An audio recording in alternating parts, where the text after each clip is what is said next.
Hi friends, Aju ആണ്. എല്ലാവരും സുഖമായിട്ടിരിക്കുന്നു എന്ന് വിശ്വസിക്കുന്നു. ഇന്ന് നമ്മൾ സംസാരിക്കാൻ പോകുന്നത് കോണ്ട് മ്യൂച്വൽ ഫണ്ടിനെ പറ്റിയിട്ടാണ്. എന്താണ് കോണ്ട് മ്യൂച്വൽ ഫണ്ടിൽ സംഭവിച്ചുകൊണ്ടിരിക്കുന്നത്? അവിടെ ഫ്രണ്ട് റണ്ണിങ് നടന്നു എന്ന് പറയുന്ന ഒരു ഇഷ്യൂ ഇപ്പോൾ ഔട്ടായിട്ടുണ്ട്. ആൻഡ് അതാണ് ഇപ്പോഴത്തെ മാർക്കറ്റിലെ ഏറ്റവും വലിയ ഹോട്ട് ടോപ്പിക്. ഇന്ന് നമ്മൾ ഫ്രണ്ട് റണ്ണിങ്ങിനെ കുറിച്ചല്ല കൂടുതലും സംസാരിക്കാൻ പോകുന്നത്. എന്തുകൊണ്ടാണ് കോണ്ട് മ്യൂച്വൽ ഫണ്ട് ഇത്ര വലിയൊരു ഫണ്ടായിട്ട് ഇത്ര പെട്ടെന്ന് വളർന്നു വന്നത്, അല്ലെങ്കിൽ അവർ നമ്മുടെ മാർക്കറ്റിൻ്റെ അകത്ത് one of the top performing ഫണ്ടുകളിലൊന്നാണ്. അപ്പോൾ എങ്ങനെയാണ് അവരുടെ ഇൻവെസ്റ്റ്മെൻറ്റ് ഫ്രെയിംവർക്ക് കാര്യങ്ങളൊക്കെ വർക്ക് ചെയ്തുകൊണ്ടിരുന്നത്, എന്താണ് അവരുടെ സ്ട്രാറ്റജി, അവർ ഇത്രയും നാൾ യൂസ് ചെയ്തുകൊണ്ടിരുന്ന സ്ട്രാറ്റജി എന്താണ്, ഇതുപോലുള്ള കാര്യങ്ങളൊക്കെയാണ് വളരെ ഡീറ്റെയിൽ ആയിട്ട് നമ്മൾ ഡിസ്കസ് ചെയ്യാൻ പോകുന്നത്. Anyway, welcome to the video. And എന്ന് പറയുന്ന പോലെ തന്നെ വീഡിയോ മാക്സിമം ലൈക്ക് ചെയ്യാൻ വേണ്ടി ശ്രമിക്കുക. ആദ്യം തന്നെ നമുക്ക് ജസ്റ്റ് മാർക്കറ്റിൻ്റെ ഒരു ഔട്ട്ലുക്ക് നോക്കിയിട്ട് കോണ്ടിലോട്ട് വരാം. നിഫ്റ്റി നമ്മൾ നോക്കുകയാണെങ്കിൽ നിഫ്റ്റി ഇന്ന് 0.16% മാത്രം ചെറിയൊരു അപ്പോട് കൂടിയിട്ടാണ് ക്ലോസ് ചെയ്തേക്കുന്നത്. വളരെ ഷോർട്ട് ടൈം ഫ്രെയിമിൽ നോക്കാൻ നേരത്ത് നിഫ്റ്റി ഒരു ചെറിയൊരു സൈഡ് വേസ് പാറ്റേൺ ബിൽഡ് ചെയ്തുകൊണ്ടിരിക്കുകയാണ്. ഇനി അതേ കണക്കിന് നമ്മൾ സ്മോൾ ക്യാപ്പ് ഇൻഡെക്സിൻ്റെ അകത്ത് വരാൻ നേരത്തും അവിടെയും വളരെ ചെറിയൊരു സൈഡ് വേസ് പാറ്റേൺ ബിൽഡ് ചെയ്തുകൊണ്ടിരിക്കുകയാണ്. നമുക്ക് ഈ ഒരു പാറ്റേണിൻ്റെ ബ്രേക്ക് ഔട്ട് കിട്ടാൻ വേണ്ടിയിട്ട് വെയിറ്റ് ചെയ്യാം.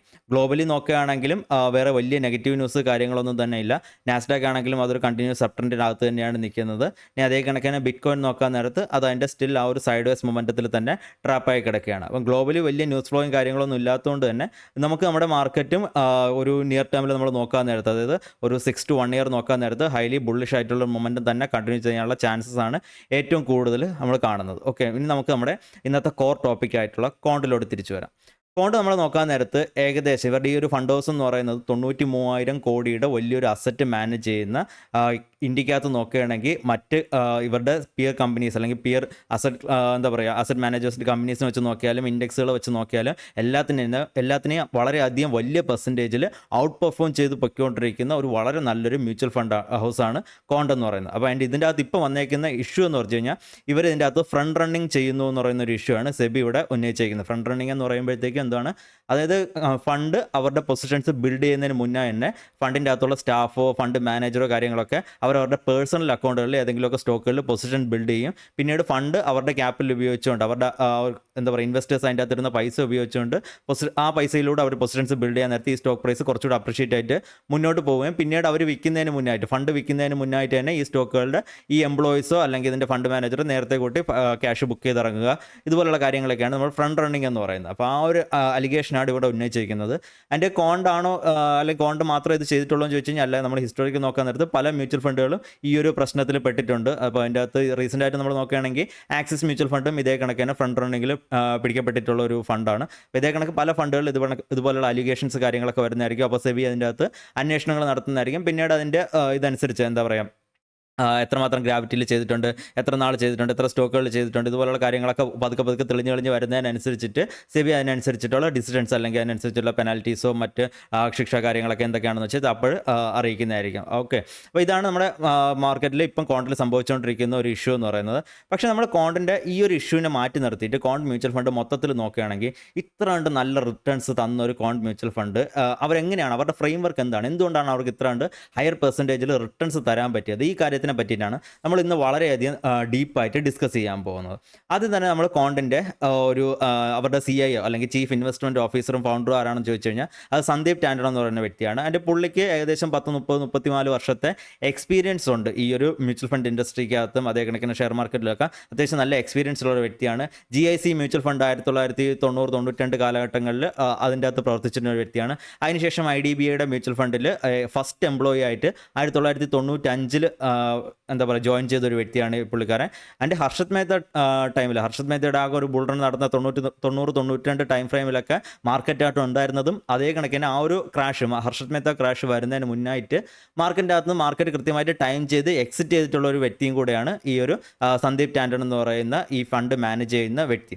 അപ്പോൾ ഈ മ്യൂച്വൽ ഫണ്ടുകളുടെ നമ്മളൊരു ഹിസ്റ്ററി നോക്കാൻ നേരത്ത് അല്ലെങ്കിൽ ഓരോ മ്യൂച്വൽ ഫണ്ടുകളുടെയും ലൈഫ് സൈക്കിളുകൾ നമ്മൾ നോക്കാൻ നേരത്ത് ഇതെല്ലാം ഫണ്ട് ലോഞ്ച് ചെയ്ത് ആദ്യത്തെ കുറച്ച് വർഷങ്ങളിൽ വളരെ നല്ല രീതിയിൽ പെർഫോം ചെയ്യുന്നതായിരിക്കും. പിന്നീട് മുന്നോട്ട് പോകുമ്പോഴാണ് ഇവരുടെ പെർഫോമൻസ് കുറഞ്ഞു വന്നുകൊണ്ടിരിക്കുന്നത്. അത് ഏത് മ്യൂച്വൽ ഫണ്ട് എടുത്ത് നോക്കിയാൽ നമുക്ക് ഏകദേശം ഈ ഒരു പാറ്റേൺ പലതിലും സിമിലർ ആയിട്ട് കാണാൻ പറ്റുന്നതായിരിക്കും. അതിൻ്റെ റീസൺ എന്ന് പറഞ്ഞു കഴിഞ്ഞാൽ ഒരു ഫണ്ട് ലോഞ്ച് ചെയ്ത് ആദ്യമായിട്ട് ആ ഫണ്ട് സ്റ്റാർട്ട് ചെയ്ത് വരുമ്പോഴത്തേക്കും അവരുടെ AUM അല്ലെങ്കിൽ അസറ്റ് അണ്ടർ മാനേജ്മെൻറ്റ് എന്ന് പറയുന്നത് വളരെ കുറവായിരിക്കും. കുറച്ച് ആൾക്കാർ മാത്രമേ അതിൽ പൈസ ഇട്ടിട്ടുണ്ടായിരിക്കത്തുള്ളൂ. പിന്നീട് മുന്നോട്ട് പോകുമ്പോഴത്തേക്കും ആ ഫണ്ടുകൾ അത്യാവശ്യം നല്ല രീതിയിൽ പെർഫോമൻസ് കൊണ്ടുവരികയാണ്. കുറച്ച് നല്ല കമ്പനീസൊക്കെ അവർ ബൈ ചെയ്യുന്നുണ്ട്.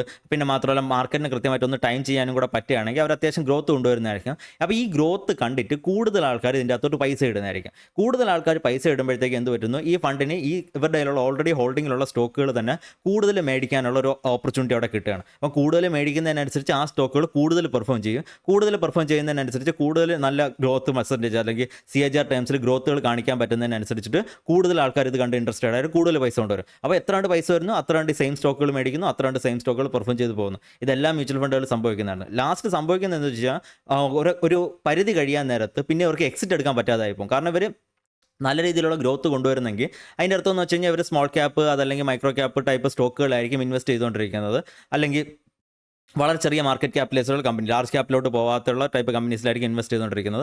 അവിടെ നിന്ന് പിന്നീട് എക്സിറ്റ് എടുക്കുക എന്ന് പറഞ്ഞായിരിക്കും ഏറ്റവും ബുദ്ധിമുട്ടായിട്ടുള്ള കാര്യമായിട്ട് വരുന്നത്. പല മ്യൂച്വൽ ഫണ്ടുകളും ഫേസ് ചെയ്യുന്ന ഒരു ഇഷ്യൂ ആണ്. കാരണം അവർ വിൽക്കാൻ നേരത്ത് ഇവരുടെ വിൽപ്പന കണ്ടുകൊണ്ട് മറ്റു പല ആൾക്കാരും കൂടെ കൂട്ടത്തിൽ വിൽക്കാൻ തുടങ്ങും. അങ്ങനെ മൊത്തത്തിൽ ആ സ്റ്റോക്ക് പ്രൈസ് ഇടിഞ്ഞ് താഴോട്ട് വരുന്നതായിരിക്കും. അപ്പോൾ ആ സമയത്ത് ഇവരുടെ നോക്കാൻ നേരത്ത് നമ്മൾ മൊത്തത്തിലുള്ള റിട്ടേൺസ് നോക്കാൻ നേരത്ത് വലിയ റിട്ടേൺസ് ആയിട്ട് നമുക്ക് കാണാനും പറ്റത്തില്ല. ഇതാണ് എല്ലാ മ്യൂച്വൽ ഫണ്ടിലും സംഭവിച്ചുകൊണ്ടിരിക്കുന്ന പ്രശ്നം എന്ന് പറഞ്ഞാൽ. അതുകൊണ്ടാണ് നമ്മൾ മ്യൂച്വൽ ഫണ്ട് ഇൻവെസ്റ്റ്മെൻറ്റിനെ അധികം അങ്ങോട്ട് പ്രൊമോട്ട് ചെയ്യാത്തത്. പക്ഷേ കോണ്ടിനെ സംബന്ധിച്ചിടത്തോളം കോണ്ട് കുറച്ചുകൂടെ മാർക്കറ്റ് ടൈമേ ചെയ്യുന്നതിന് കുറച്ചുകൂടെ എന്താ പറയുക ഇമ്പോർട്ടൻസ് കൊടുക്കുന്ന ഒരു മ്യൂച്വൽ ഫണ്ടാണ്. അവരുടെ സ്ട്രാറ്റജിനെ പറ്റിയിട്ട് നമുക്ക് മുന്നോട്ട് സംസാരിക്കാം. എനിവേ മാർക്കറ്റിൻ്റെ ആ ഒരു ബിഹേവിയറൽ ഫിനാൻസിനെ പറ്റി അല്ലെങ്കിൽ മാർക്കറ്റ് സൈക്കോളജിനെ പറ്റിയിട്ട് അവർ കൂടുതൽ ഇമ്പോർട്ടൻസ് കൊടുക്കുകയും മാർക്കറ്റ് പല സെക്ടറിലും വളരെയധികം യൂഫോറിക് ആയിട്ട് നിൽക്കാൻ നേരത്ത് ആ സെക്ടറിൻ്റെ അകത്ത് കൂടുതൽ ഡിമാൻഡ് ഉണ്ടായിരിക്കുന്ന സമയത്ത് തന്നെ അവർ എക്സിറ്റ് ചെയ്യാൻ വേണ്ടി ശ്രമിക്കുന്ന ഒരു ഫണ്ടായിട്ടാണ് ഞാൻ പേഴ്സണലി കണക്കാക്കുന്നത്. അവരുടെ സ്ട്രാറ്റജി അവരുടെ ഈ ഒരു സന്ദീപ് എന്ന് പറയുന്ന പുള്ളിക്കാരൻ്റെ ഇൻ്റർവ്യൂസ് കാര്യങ്ങളൊക്കെ നമുക്ക് യൂട്യൂബിൽ ഒരുപാട് അവൈലബിൾ ആണ്. പുള്ളിയുടെ സ്ട്രാറ്റജീനെ പറ്റിയിട്ട് പുള്ളി അതിൻ്റെ അകത്ത് വളരെയധികം പ്രാവശ്യം ഡിസ്ക്രൈബ് ചെയ്തിട്ടുണ്ട്. അപ്പോൾ അതൊക്കെ നമുക്ക് കേൾക്കാൻ നേരത്തെ ഏകദേശം ഐഡിയ കിട്ടുന്നതായിരിക്കും പുള്ളി എന്താണ് ഉദ്ദേശിക്കുന്നത് എന്നുള്ളത്. ഓക്കെ, അപ്പോൾ ഇനി നമ്മൾ പുള്ളിയുടെ മൊത്തത്തിലുള്ളൊരു കരിയറിൽ നോക്കാൻ നേരത്ത് പുള്ളി തന്നെ പറയുന്നതെന്ന് വെച്ച് കഴിഞ്ഞാൽ ഒരുപാട് ഇത് മിസ്റ്റേക്കുകൾ ചെയ്തിട്ടുണ്ട്. മിസ്റ്റേക്ക് ചെയ്യാത്തതായിട്ട് ആരുമില്ല. പക്ഷേ മിസ്റ്റേക്കുകൾ റിപ്പീറ്റ് ചെയ്യാതിരിക്കുന്നതിലാണ് അവരുടെ സക്സസ് എന്നാണ് പുള്ളി പറയുന്നത്. ഇനി പുള്ളിയുടെ ഒരു അനലിറ്റിക്സ് നോക്കുകയാണെങ്കിൽ അല്ലെങ്കിൽ പുള്ളിയുടെ ഒരു സ്ട്രാറ്റജി നോക്കാൻ നേരത്ത് നമ്മൾ മൊത്തത്തിൽ മാർക്കറ്റിൽ നോക്കുകയാണെങ്കിൽ എല്ലാ ആൾക്കാരും പറയുന്നത് എന്താണ്, ലോങ് ടൈം ആണ് നല്ലത്, അതല്ലെങ്കിൽ ഫണ്ടമെൻ്റൽ അനാലിസിസ് ആണ് ഏറ്റവും നല്ലത്. ഇതുപോലുള്ള കാര്യങ്ങളാണ് എല്ലാ ആൾക്കാരും സംസാരിക്കുന്നത്. പക്ഷേ പുള്ളിയുടെ ഇൻ്റർവ്യൂസ് കാര്യങ്ങൾ കേൾക്കാൻ നേരത്ത് പുള്ളി കുറച്ചുകൂടെ എന്താ പറയുക റാഷണൽ ആയിട്ടുള്ള കാര്യങ്ങൾ സംസാരിക്കുന്നതായിട്ട് അല്ലെങ്കിൽ നമ്മുടെ ചാനൽ വഴി എപ്പോഴും പറയുന്ന മാർക്കറ്റിനെ ടൈം ചെയ്യാൻ പറ്റുന്നതായിരിക്കും, അതല്ലെങ്കിൽ ഫണ്ടമെന്റ്സ് മാത്രമല്ല എല്ലാ നല്ല കമ്പനികളും എല്ലാ സമയത്തും നല്ല ഇൻവെസ്റ്റ്മെൻറ്റുകളല്ല, ഇതുപോലുള്ള കാര്യങ്ങൾ ഒരുപാട് പുള്ളിയുടെ ഇൻ്റർവ്യൂസ് വഴി പറയുന്നതായിട്ട് കാണാൻ പറ്റുന്നുണ്ട്. അപ്പോൾ എനിക്ക് കുറച്ചുകൂടെ റാഷണൽ ആയിട്ട് തിങ്ക് ചെയ്യുന്ന ഒരു വ്യക്തിയായിട്ടാണ് പുള്ളിനെ തോന്നിയിട്ടുള്ളത്. ഓക്കെ, ഇനി പുള്ളിയുടെ സ്ട്രാറ്റജിയിലോട്ട് വരികയാണെങ്കിൽ ഇവിടെ പുള്ളി ഫോളോ ചെയ്യുന്നതെന്ന് വെച്ച് കഴിഞ്ഞാൽ VLRT ഫ്രെയിംവർക്ക് എന്ന് പറയുന്ന ഒരു ഫ്രെയിംവർക്കാണ് പുള്ളി ഫോളോ ചെയ്യുന്നത്. എന്താണ് VLRT ഫ്രെയിംവർക്ക് എന്ന് ചോദിച്ചു കഴിഞ്ഞാൽ ഇവിടെ V for valuation analysis and L for liquidity analysis അല്ലെങ്കിൽ liquidity analytics, R for risk appetite and T for timing. ഈ 4 പോയിന്റുകൾ ഉപയോഗിച്ചിട്ടാണ് പുള്ളി സ്റ്റോക്കുകൾ സെലക്ട് ചെയ്യാൻ വേണ്ടിയിട്ട് ഉപയോഗിക്കുന്നത്. അപ്പോൾ എന്താണ് വാല്യുവേഷൻ അനാലിറ്റിക്സ് എന്ന് നമ്മൾ ആദ്യം മനസ്സിലാക്കണം.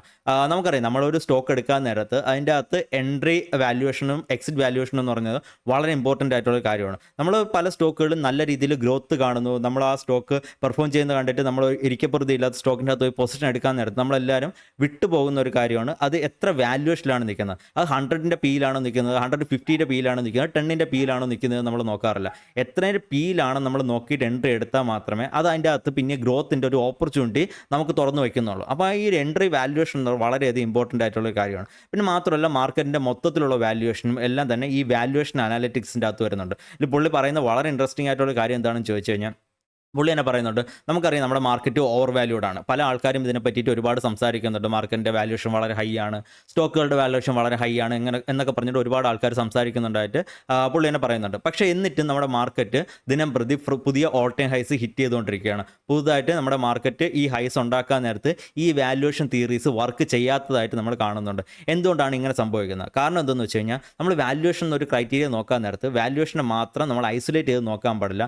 അതിൻ്റെ കൂട്ടത്തിൽ മറ്റ് പല കാര്യങ്ങളും കമ്പൈൻ ചെയ്തുകൊണ്ട് നോക്കാനെന്ന് പുള്ളി വ്യക്തമായിട്ട് പറയുന്നുണ്ട്. അതായത് അതിൽ ഓർക്കേണ്ട ഒരു കാര്യം എന്ന് വെച്ച് കഴിഞ്ഞാൽ 2020 മാർക്കറ്റ് ഒന്ന് പീക്ക് ചെയ്തിട്ടുണ്ടായിരുന്നു, 1992 മാർക്കറ്റ് പീക്ക് ചെയ്തിട്ടുണ്ടായിരുന്നു. ഓരോ പ്രാവശ്യം ബെയർ മാർക്കറ്റ് വരുന്നതിന് മുന്നായിട്ട് ബുൾ മാർക്കറ്റിൻ്റെ ഇടയിൽ എന്താ മാർക്കറ്റ് പീക്ക് ചെയ്യുന്നതായിരിക്കും. ബുൾ മാർക്കറ്റിൻ്റെ ടോപ്പിൽ മാർക്കറ്റ് പീക്ക് ചെയ്ത് ഇടിഞ്ഞ് താഴോട്ട് വരുന്നതായിരിക്കും. പിന്നെ അടുത്ത് പുതിയ ഹൈസ് ഉണ്ടാക്കിയിട്ട് അതിനുശേഷം പിന്നെ മാർക്കറ്റ് പീക്ക് ചെയ്യുന്നതായിരിക്കും. ഇതൊരു സൈക്ലിക്കൽ മൂവ്മെൻ്റ് ആണ്. അപ്പോൾ ഈ സൈക്കിളിൻ്റെ ഇടയിൽ പല പ്രാവശ്യം മാർക്കറ്റ് പീക്ക് ചെയ്തിട്ട് ആ പ്രീവിയസ് പീക്കിൻ്റെ വാല്യൂഷൻസ് വെച്ചുകൊണ്ട് ഇത്ര വാല്യൂഷൻസിലൊക്കെ എത്തിയപ്പോഴത്തേക്കും മാർക്കറ്റ് മാർക്കറ്റ് പീക്കായെന്ന് വിചാരിച്ച് നമ്മൾ അടുത്ത മാർക്കറ്റ് സൈക്കിളിൽ സെയിം വാല്യൂഷൻ ഫ്രെയിംവർക്ക് കൊണ്ട് പോകാൻ നേരത്ത് ചിലപ്പോൾ നമുക്ക് കൃത്യമായിട്ട് പീക്ക് ഐഡൻറ്റിഫൈ ചെയ്യാൻ പറ്റിയെന്ന് വരത്തില്ല. കാരണം അതിനെക്കാട്ടിയും കൂടുതൽ വാല്യൂഷനിലോട്ട് ഇപ്രാവശ്യം മാർക്കറ്റ് പോകുന്നതായിരിക്കും. അപ്പോൾ അതെന്ന് വെച്ചാൽ നമ്മൾ ജസ്റ്റ് വാല്യൂഷൻ മാത്രം നോക്കുന്നത് കൊണ്ടുള്ളൊരു പ്രോബ്ലമാണ്. നമ്മൾ ഐസൊലേറ്റഡ് ആയിട്ട് വാല്യൂഷനെ മാത്രം നമ്മൾ നോക്കാൻ പാടില്ല.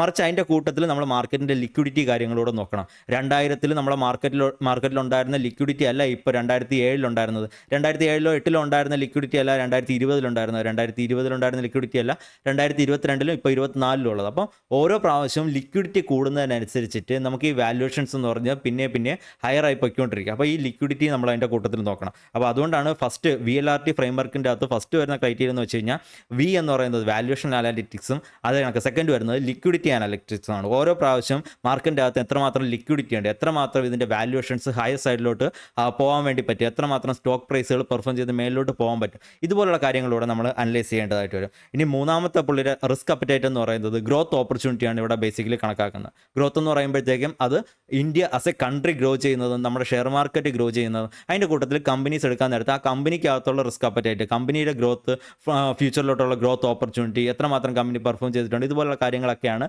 റിസ്ക് അപ്പറ്റൈറ്റിൻ്റെ അകത്ത് വരുന്നത്. ഇനി നാലാമത്തെ പോയിന്റ് എന്ന് പറയുന്നത് ടൈമിംഗ് ആണ്.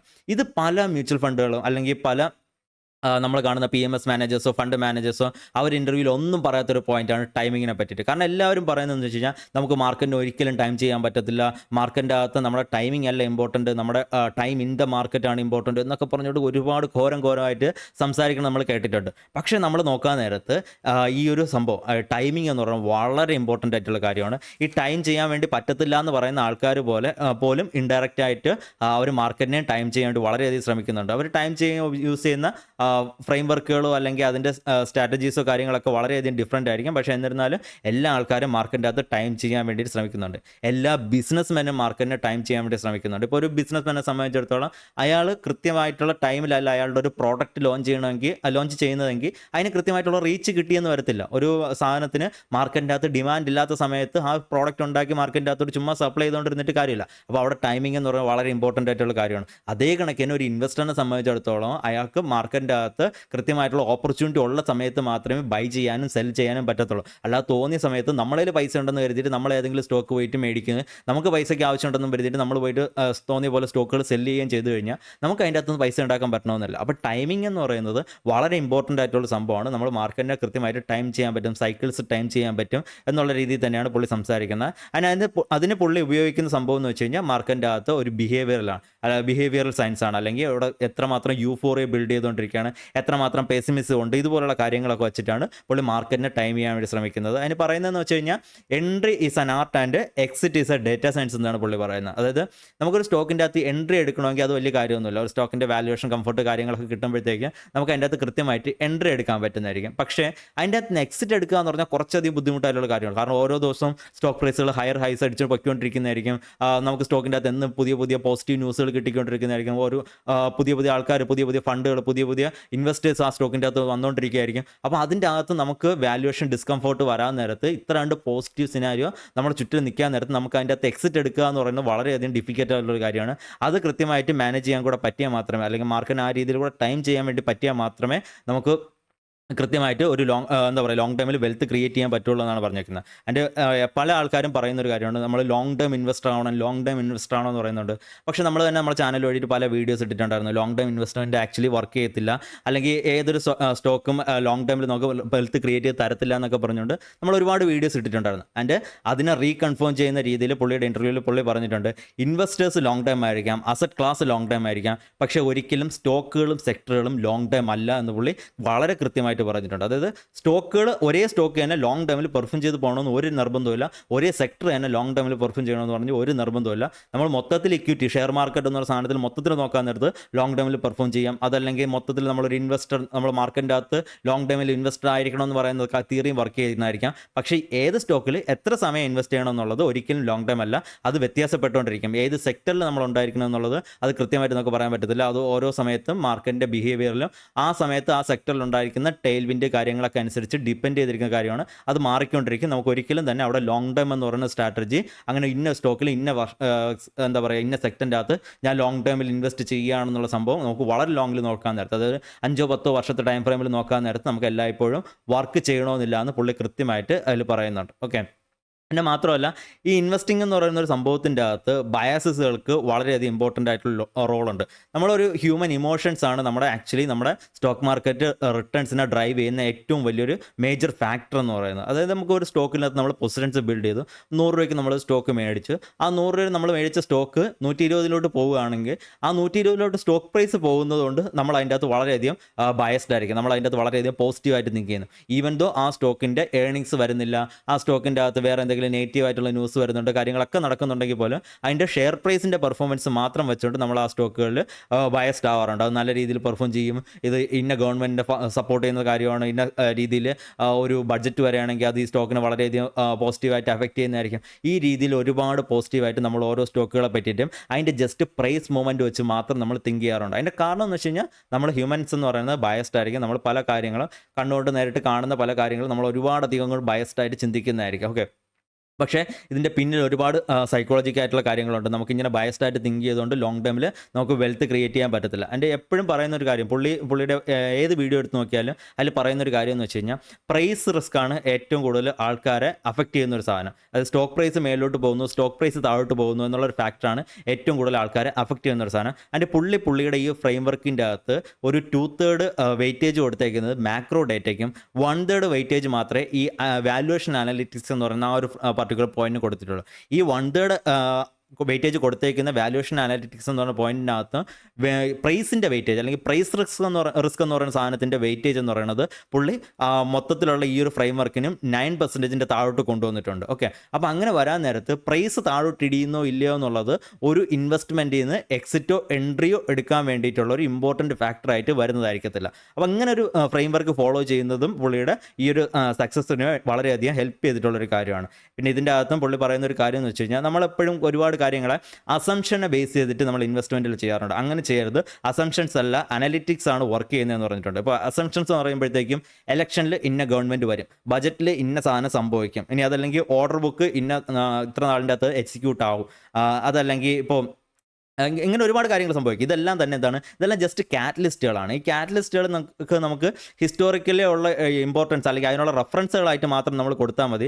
അത് ഫ്യൂച്ചറിലോട്ട് സംഭവിക്കുമെന്ന് നമുക്ക് ഒരിക്കലും കൃത്യമായിട്ട് പ്രെഡിക്റ്റ് ചെയ്യാൻ വേണ്ടി പറ്റത്തില്ല. അതിന് പകരം നമ്മൾ അനലിറ്റിക്സുകൾക്ക് കൂടുതൽ ഇമ്പോർട്ടൻസ് കൊടുക്കുക. ലൈക്ക് നമുക്ക് മൾട്ടിപ്പിൾസിന് ഇമ്പോർട്ടൻസ് കൊടുക്കാം. മൾട്ടിപ്പിൾസ് എന്ന് പറയുമ്പോഴത്തേക്കും പി റേഷ്യോ, അതല്ലെങ്കിൽ price to sales, price to book, ഇത്രയേറെ പ്രൈസ് ടു ബുക്കിലാണ് നിൽക്കുന്നത്, ഇതിവിടെ നമുക്ക് കംഫർട്ട് ഉണ്ട്, ഇനി ഇത് കുറച്ചുകൂടെ ഗ്രോത്ത് വരികയാണെങ്കിൽ ഇനി ഇത് മേലിലോട്ട് പോകാം. അവിടെ നമ്മൾ ഒരു വളരെ എന്താ പറയുക, ഇവിടെ ഒരു വേരിയൻറ്റ് പെർസെപ്ഷനാണ് നടക്കുന്നത്. കമ്പനിയിൽ നടക്കാൻ പോകുന്ന കാര്യങ്ങളെ നമ്മളൊരു അനലിറ്റിക്സ് വ്യൂയിലൂടെയാണ് കാണുന്നത്. ഇനി അതല്ല നമ്മൾ ജസ്റ്റ് പ്യൂർ പ്ലേ സ്പെക്കുലേഷൻ അല്ല ചെയ്യുന്നത്. ഒരു ഇലക്ഷൻ ഇന്ന ഗവൺമെൻറ് വരുമെന്നോ അല്ലെങ്കിൽ ബജറ്റിൽ ഇന്ന സംഭവിക്കുക എന്നുള്ള വെറും എന്താ പറയുക ചുമ്മാ കാറ്റിലോട്ട് എന്തോടുത്ത് എറിയുന്ന പോലുള്ളൊരു വളരെ അന്ധമായിട്ടുള്ളൊരു ധാരണയിലല്ല നിൽക്കുന്നത്. അവിടെ നമുക്ക് കൃത്യമായിട്ടുള്ള അനലിറ്റിക്സ് ഉണ്ടായിരിക്കുന്നതായിരിക്കും. ഓക്കെ. അപ്പോൾ ആ രീതിയിൽ നമ്മൾ അനലിറ്റിക്സിന് ഇമ്പോർട്ടൻസ് കൊടുക്കുക, അതല്ലാതെ അസംഷൻസിന് ഇമ്പോർട്ടൻസ് കൊടുക്കാതിരിക്കുക. പിന്നെ മാത്രമല്ല, ഈ മ്യൂച്വൽ ഫണ്ടിൻ്റെ ഹിസ്റ്ററി നമ്മൾ നോക്കാൻ നേരത്ത് ഇത്ര നല്ല പെർഫോമൻസ് വെക്കുന്നതുകൊണ്ട് തന്നെ പല ആൾക്കാരും ഇതിനെ ഒരു മൊമെൻറ്റം ഫണ്ടായിട്ട് ക്ലാസിഫൈ ചെയ്യാറുണ്ട്. നല്ല രീതിയിൽ മൊമെൻറ്റം കൊടുക്കുന്ന ഫണ്ടാണ്. അപ്പം ഇതൊരു മൊമെൻറ്റം ഫണ്ടാണ്. ഈ മൊമെൻറ്റം ഫണ്ട് ആയതുകൊണ്ട് തന്നെ ഇതിൻ്റെ റിസ്ക് കൂടുതലാണ്. ഇങ്ങനെയുള്ള ഒരുപാട് കാര്യങ്ങൾ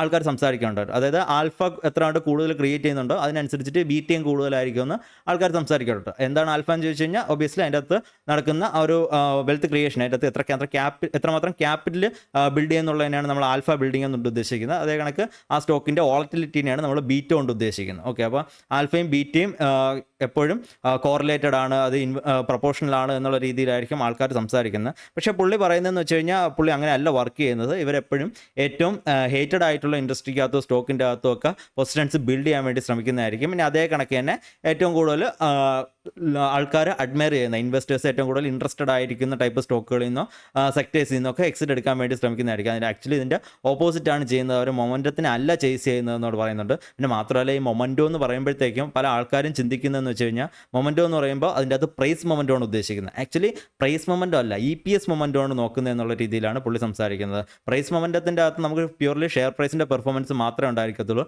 പക്ഷേ EPSൻ്റെ മൊമെൻറ്റം വരികയാണെങ്കിൽ നമുക്കവിടെ ഷെയർ പ്രൈസിൻ്റെ പെർഫോമൻസ് മാത്രമല്ല, ആ അതിൻ്റെ പ്രോഫിറ്റ് ഗ്രോ ചെയ്യുന്നുണ്ട്. പ്രോഫിറ്റ് ഗ്രോ ചെയ്യുന്നതുകൊണ്ട് ബാക്കി ഫാക്ടേഴ്സ് അതിനെ ഒബിയസ്ലി ഫോളോ ചെയ്തോളൂ എന്നുള്ള രീതിയിലാണ് പുള്ളി ഈ ഒരു അപ്രോച്ച് എടുക്കുന്നത്. ഓക്കെ, അപ്പോൾ ഇത്രയൊക്കെ കാര്യങ്ങളാണ് നമുക്ക് കോൺ മ്യൂച്വൽ ഫണ്ടിനെ പറ്റിയിട്ട് പറയാനുണ്ടായിരുന്നത്. നിങ്ങൾക്ക് വീഡിയോ ഇഷ്ടമായെന്ന് വിചാരിക്കുന്നു. ഇന്നത്തെ ഈ ഒരു വീഡിയോ വഴിയിട്ട് നിങ്ങൾക്ക് എന്തെങ്കിലും പുതുതായിട്ടൊരു പോയിന്റ് കിട്ടിയിട്ടുണ്ടോ, അല്ലെങ്കിൽ നിങ്ങളുടെ ഇൻവെസ്റ്റ്മെൻറ്റ് ഫ്രെയിം വർക്കിനെ ഹെൽപ്പ് ചെയ്യുന്ന രീതിയിൽ എന്തെങ്കിലും ഒരു പുതിയ പോയിന്റ് നിങ്ങൾക്ക് മനസ്സിലാക്കാൻ പറ്റിയിട്ടുണ്ടെങ്കിൽ വീഡിയോ മാക്സിമം ലൈക്ക് ചെയ്യാൻ വേണ്ടി പറഞ്ഞുകൊണ്ട് ഞാൻ എൻ്റെ ഇന്നത്തെ ഈ ഒരു വീഡിയോ അവസാനിപ്പിക്കുന്നു. നാളെ നമുക്ക് പുതിയൊരു വീഡിയോ ആയിട്ട് കാണാം. Thanks for watching. Happy investing, happy trading. Have A good night. Thank you.